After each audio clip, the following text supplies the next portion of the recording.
Ayan guys, ang sasaya ng mga bata naliligo sa dagat. Yeah, tumbling pa more. Ang galing nila lumangoy. Ang ganda ng dagat, tahimik ang dagat ngayon dito sa amin. Ayan sila, mga mangingisda.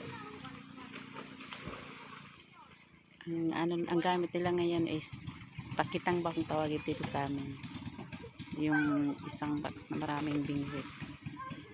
Pinapainan ng dilis na sariwa, fresh from the sea. Ayan, ganda. Ito naman yung aking bodyguard. Pagod na sila kakasunod sa akin. Hinihingal na. Asan pa yung iba? Nawawala yung iba. Ayun na yung mag-asawa.